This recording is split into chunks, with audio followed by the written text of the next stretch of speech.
They say that after a certain age, your desires fade. That intimacy becomes a memory, not a need. But let me ask you this. If that were true, why do so many men over 60 still feel the urge, still feel the pull, and why do so many feel guilty about it? I've spoken to men who served in wars, built careers, raised families, yet they sit in my office ashamed of something as natural as masturbation. Not because they don't do it, but because they're not sure if they should anymore, or how often is too much or too little. I'm Dr. James. For over 30 years, I've helped men restore their strength, vitality, and confidence, not by ignoring the private questions, but by answering them with honesty and science. And this question, how often should you masturbate, is one of the most important we need to talk about after 60. Because the truth might surprise you. Science now shows that masturbating too little can increase your risk of prostate disease, but doing it too often can rewire your brain, drain your energy, and damage your desire for real connection. So what's the balance? What number protects your prostate, strengthens your erections, and supports your hormones without harming your mind or intimacy? In this video, I'll walk you through the 8 truths every older man needs to know. And in just a moment, I'll reveal the warning sign most men miss, the one that tells you you've gone too far, even if your body still responds. Stay with me. You need to hear this. Before we dive in, if you're a man over 60 who cares about your health, energy, and confidence, go ahead and hit that subscribe button and turn on the bell so you never miss a science-backed tip made just for you. And if this topic speaks to you, type 1 in the comments. If not, type 0. Your feedback helps me make these videos even more helpful for you. All right, let's get into it, because the science is clearer than most men realize. The first thing you need to know is this. When it comes to protecting your prostate, how often you ejaculate actually matters. This isn't guesswork or opinion. It comes straight from one of the largest and most respected studies ever done on men's health. Let me explain. 1. The truth about frequency, what science really says. I'll never forget the first time an older patient looked me in the eye and asked, "Doc, I still do it sometimes, but is that bad at my age?"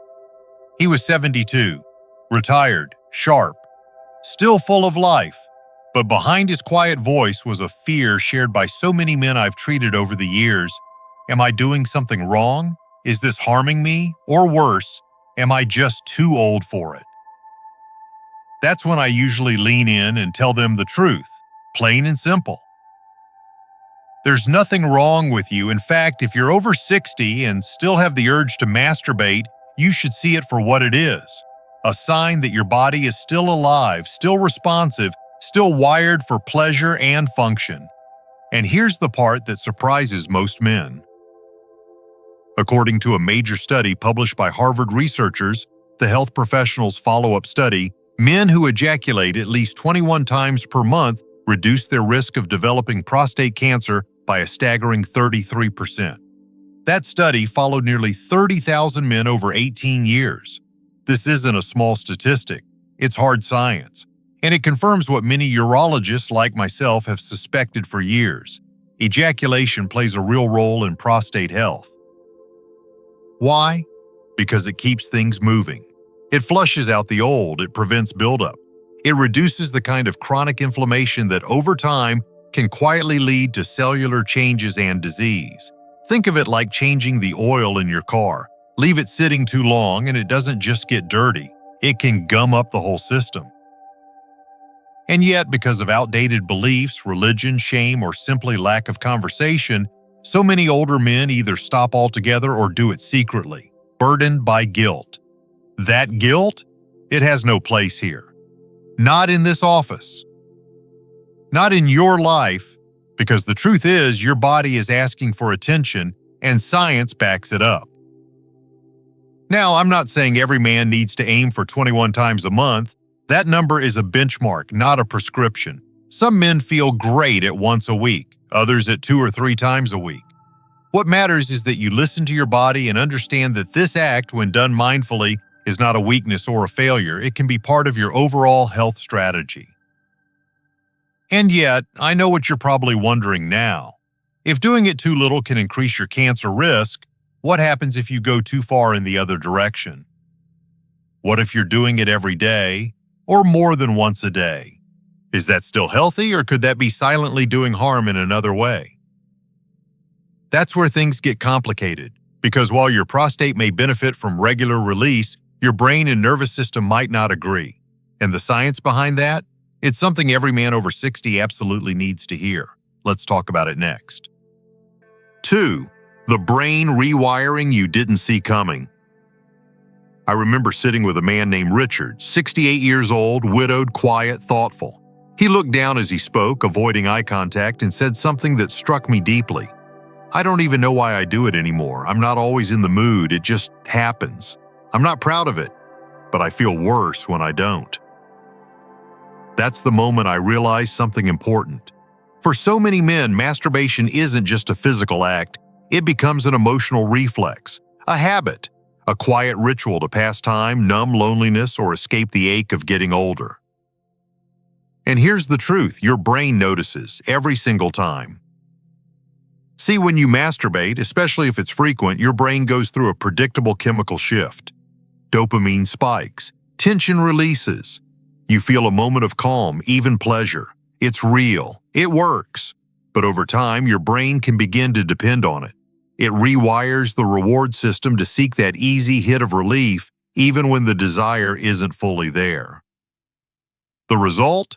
You're no longer doing it for connection, satisfaction, or health. You're doing it because your brain expects it. And that can lead to trouble. Not because masturbation is wrong, but because the reason behind it has quietly shifted. It's like emotional autopilot. You're not choosing, it's choosing you. I've seen it over and over again. Men who masturbate not from joy or intimacy, but out of habit, boredom, or low-grade anxiety. They don't even realize it until they step back and ask themselves, what am I really looking for right now?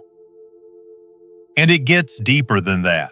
The more frequently you do it in response to stress, loneliness, or emotional flatness, the more your brain gets used to avoiding rather than feeling.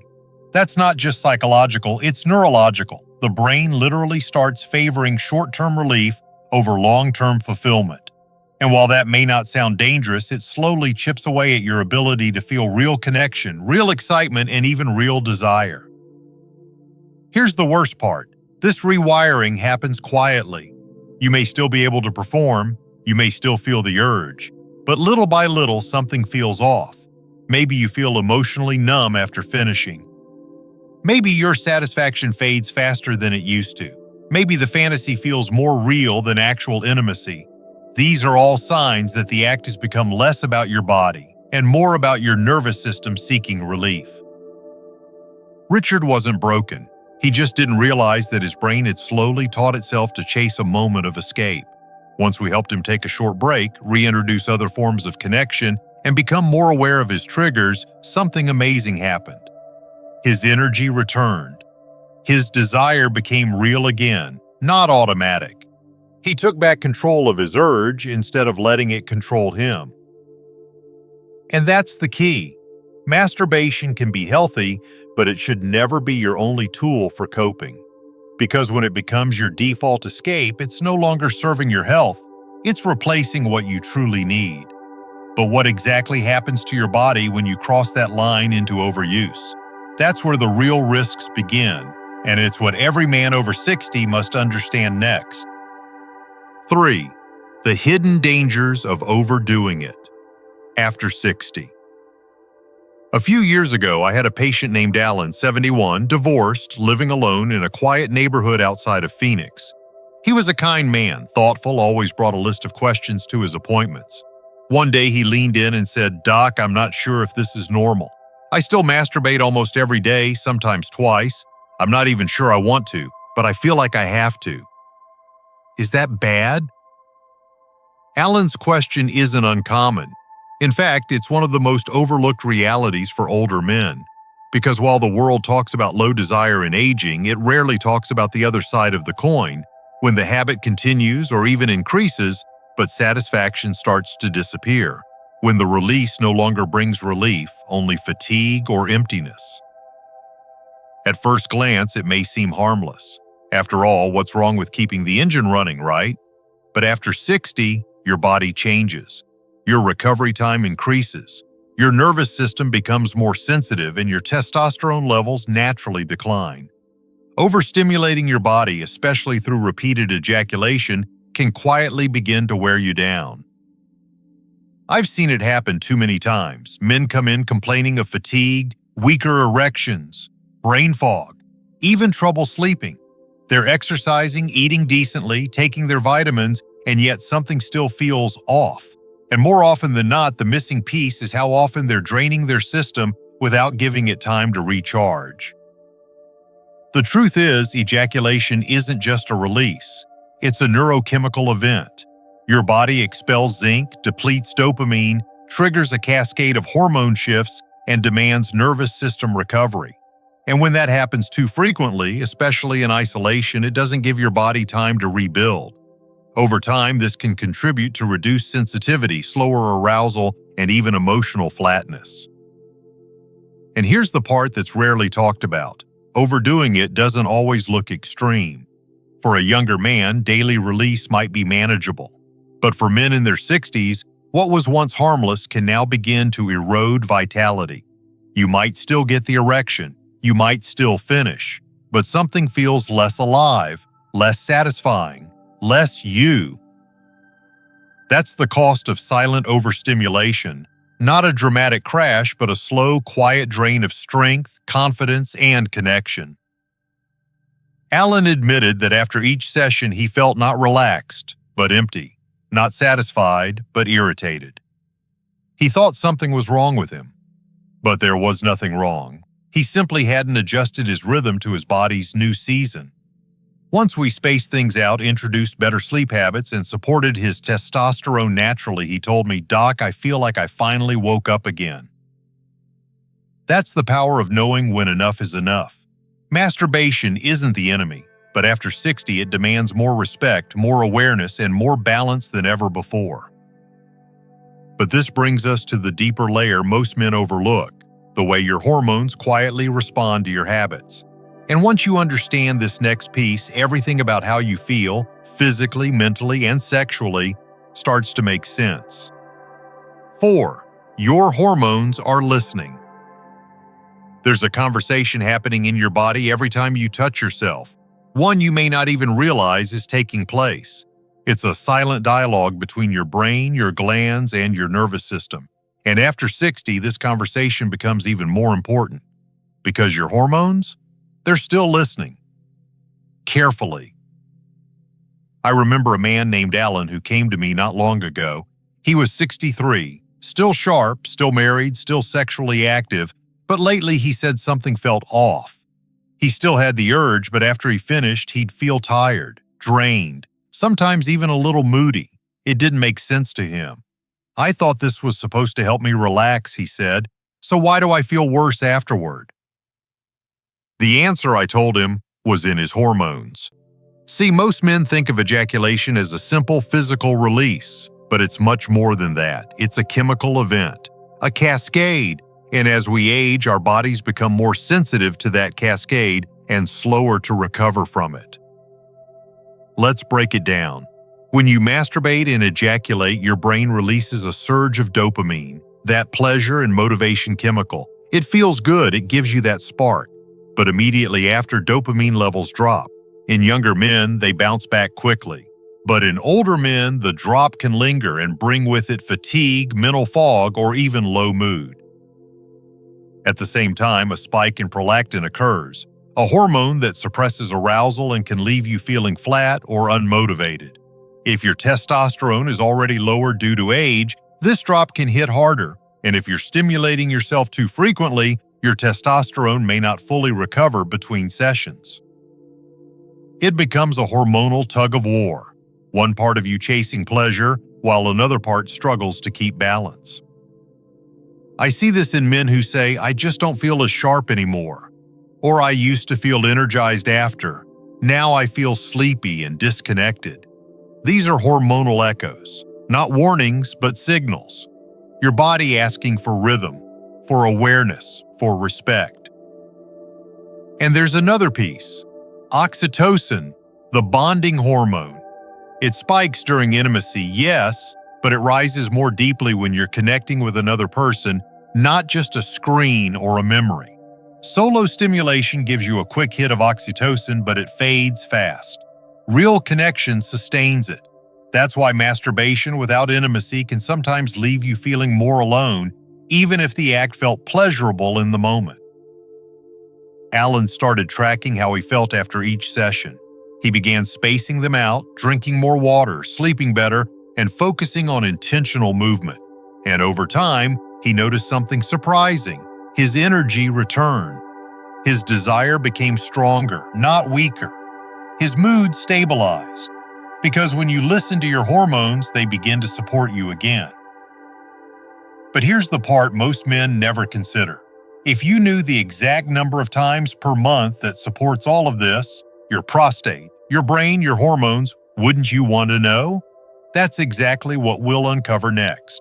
A clear, practical guideline you can finally trust. 5. So, what's the ideal number? Every man wants a straight answer, not a vague guess, not a generic statistic, a real grounded number he can trust, especially when it comes to something as personal as how often he should be releasing. I can't count how many times I've had patients look me in the eye and say, "Doc, just tell me, what's normal for someone like me? What's healthy?" And I get it, because in a world full of conflicting advice, where some say you should stop completely and others say you can go every day, it's easy to feel confused. Or worse, ashamed, no matter what you're doing.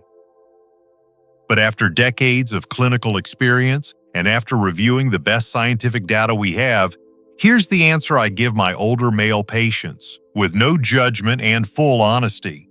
For most men over 60, the ideal range is somewhere between 8 and 21 times per month. That range isn't a rule. It's a rhythm.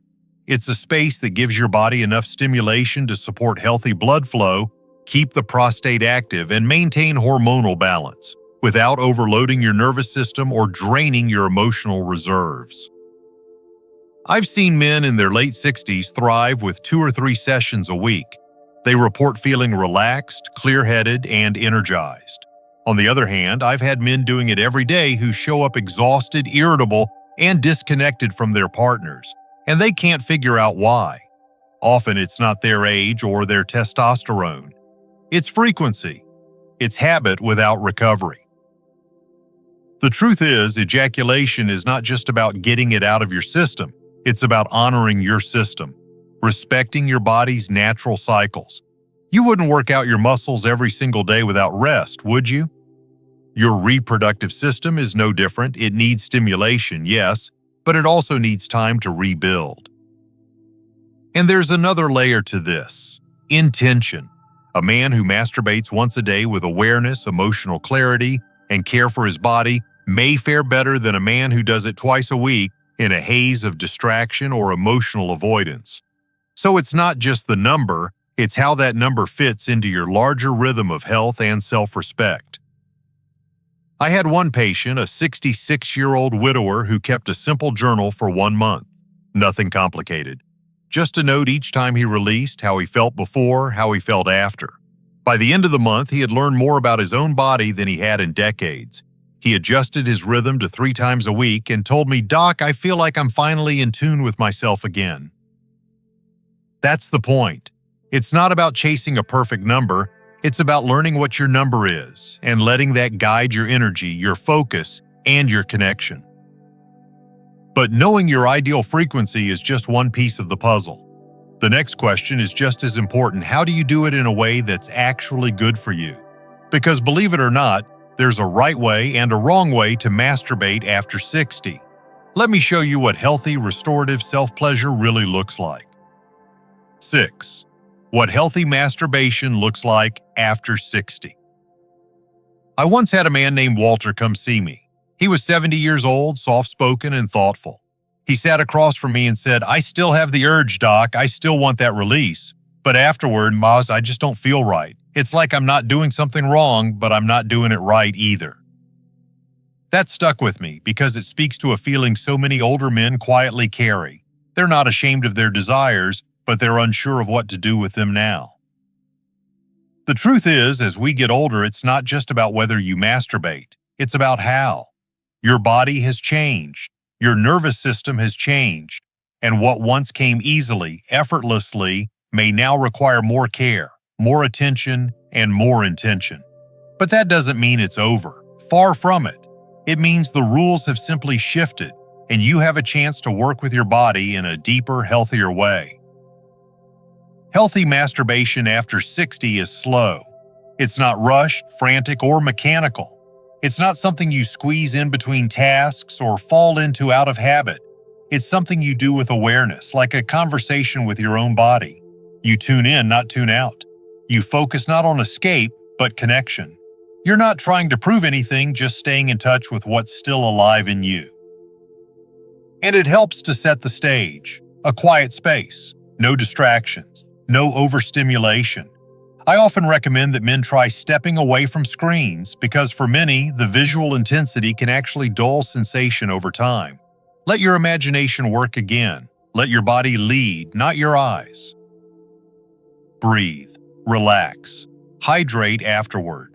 You'd be surprised how many older men forget that masturbation still taxes the nervous system. After ejaculation, the body shifts into a recovery mode, so make space for that. And be gentle. The older you get, the more fragile nerve endings can become, especially around the genitals. Harsh pressure or aggressive technique may get the job done, but it slowly dulls sensitivity. Another thing many men don't consider is the power of rest.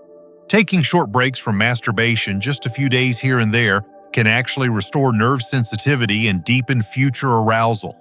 Think of it like resting a muscle. You don't lose strength when you pause, you rebuild it.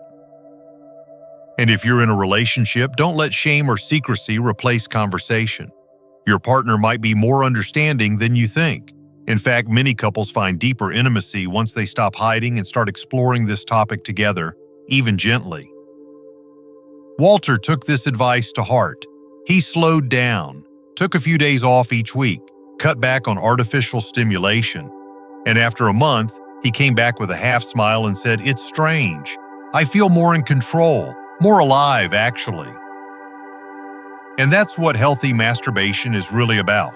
Not just keeping something alive, but keeping yourself alive, connected and grounded. But sometimes it takes hearing from another man, someone who's walked the same road, to truly understand the difference. And that's why in the next part, I want to share a real story that changed everything for one of my patients, and might just change something for you too. 7. A real patient story. His name was Tom, 67 years old, retired truck driver, wore the same old denim jacket every time he came in. He was the kind of man who didn't speak much unless he had something worth saying. And on his second visit, he finally opened up. "Doc," he said, staring at the floor, "I still do it. Sometimes every day. I guess it just helps me pass the time, but afterward, I don't know. I feel kind of empty, not guilty really, just off."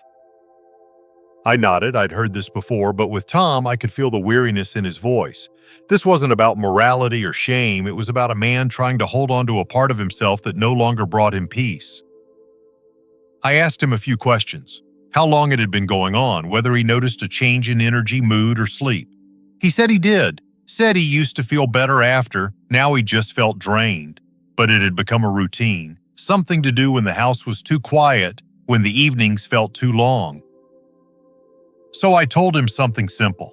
I said, "Tom, there's nothing wrong with you, but your body may be asking you to slow down, to reconnect, not just with your desire, but with yourself." We made a small plan. He agreed to cut back, not stop, just space it out. We introduced short morning walks, a bit of breathing practice, and magnesium to help with sleep. I asked him to pay attention, not to what he was doing, but to how he felt afterward. 3 weeks later, he came back looking lighter. He sat down and gave me a look I'll never forget, half confused, half relieved. "Doc," he said, "I didn't know how foggy I'd gotten until I stepped out of it. I've got more energy now, and when I do it, it actually feels like something again. That's the kind of shift I wish more men over 60 could experience, not through guilt or suppression, but through understanding.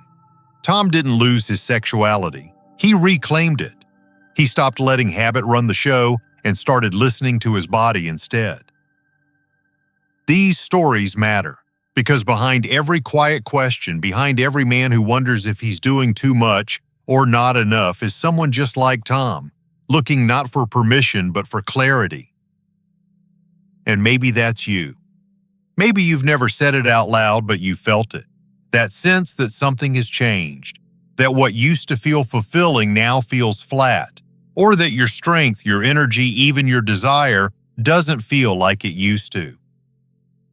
But here's the truth. You're not broken, you're not alone, and you're not too late to shift. In fact, there's one final thing you need to hear, one truth that ties all the others together.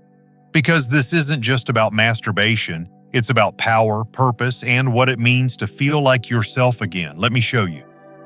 8. Final takeaway for men over 60. There comes a point in every man's life when you begin to ask quieter questions. Not just, can I still do this? But should I? Not just about performance, but about meaning, about what this part of your life still holds, still represents. And for many men over 60, masturbation becomes one of those quiet, complicated questions. If you've made it this far, then you know by now this isn't just about numbers or urges. It's about listening to the deeper rhythm of your body. It's about understanding how something so personal and natural can either support your health or slowly drain it when done without care. You've heard the science about the prostate, about hormones, about the nervous system. But here's what I want to leave you with. Masturbation is not a flaw, it's not a failure, and it's certainly not something to feel ashamed of. It's a part of your biology, your history, your experience as a man. But after 60, it's no longer about chasing pleasure or escaping boredom. It's about respecting what your body is telling you. It's about staying connected, not just to release, but to purpose, to peace, to yourself. I've had patients tell me that when they began to shift how they approached this part of their life, when they became more intentional, more aware, more gentle with themselves, they didn't lose their masculinity. They rediscovered it. Because true strength at this stage of life doesn't come from trying to be the man you were at 30. It comes from honoring the man you are now. Wiser, more grounded, more tuned into what really matters. And what matters most? Control. Not suppression, not indulgence, but the power to choose when, how, and why you engage with your desire. That's not weakness, that's mastery. Whether your number is once a week or 3 times a week, whether you're partnered or single, whether you feel full of drive or quietly curious, what matters is that you stop judging yourself and start listening to what your body, your mind, and your heart are telling you. This isn't about giving something up, it's about stepping into a new relationship with yourself, one where release becomes restoration, not just habit, where pleasure becomes a way to connect, not disconnect, where your urges no longer control you, but instead you understand them, respect them, and use them to build strength from the inside out. And if you're wondering what all this really means for your long-term vitality, your strength, your intimacy, your purpose, then what I'll share in the closing will tie it all together. Because understanding how often to release is just the beginning. Knowing how to live with full masculine energy, purpose, and clarity after 60, that's where everything truly changes. Let's talk about it. 9. Conclusion. If you followed this journey from beginning to end, I want to thank you because what we've talked about isn't always easy. Most men don't grow up with the tools to talk about this part of themselves.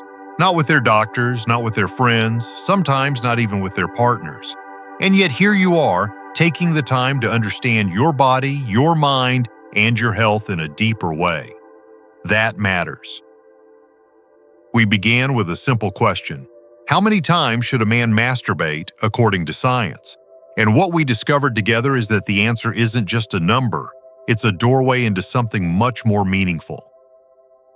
You learned that regular ejaculation between 8 and 21 times a month can support prostate health, lower cancer risk, and help maintain circulation and hormonal balance.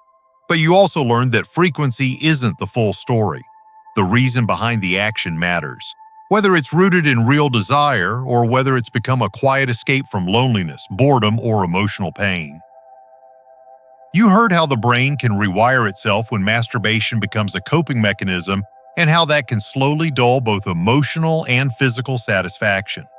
We explored how overstimulation, especially in men over 60, can lead to fatigue, fog, and a fading sense of intimacy, not because something is wrong with you, but because your body now needs more rhythm and recovery. We talked about hormones, dopamine, prolactin, testosterone, and oxytocin, and how they all respond to the way you touch yourself. You learned that masturbation, done with awareness and intention, can be a tool to support health. But done on autopilot, it can quietly drain what you've worked so hard to protect. We talked about what healthy masturbation actually looks like at your age: slower, more mindful, more connected. We spoke about how small changes in your approach can reignite sensitivity, energy, and even confidence. And you heard the story of Tom, a man just like you who didn't need to give it up. He just needed to change the way he related to it. And when he did, everything else began to shift. His clarity, his mood, his sense of control. Because in the end, this conversation isn't just about sex, it's about you, about your vitality, your purpose, your ability to feel connected to your body and your life again. It's about realizing that your masculine energy doesn't fade with age, it simply evolves. And the men who age best are not the ones who ignore these parts of themselves, but the ones who learn how to work with them. You don't need to be perfect. You don't need to feel guilty. You just need to be curious enough to ask questions and strong enough to listen to the answers your body has been giving you all along. So whatever rhythm you find, whether it's once a week or 3 times a week, or something different entirely, let it come from understanding, not fear. From strength, not shame. Because the more you learn to honor this part of yourself, the more power, clarity, and connection you'll find in every other part of your life. You're not losing something. You're stepping into the next chapter with wisdom. And trust me, that's when everything truly begins.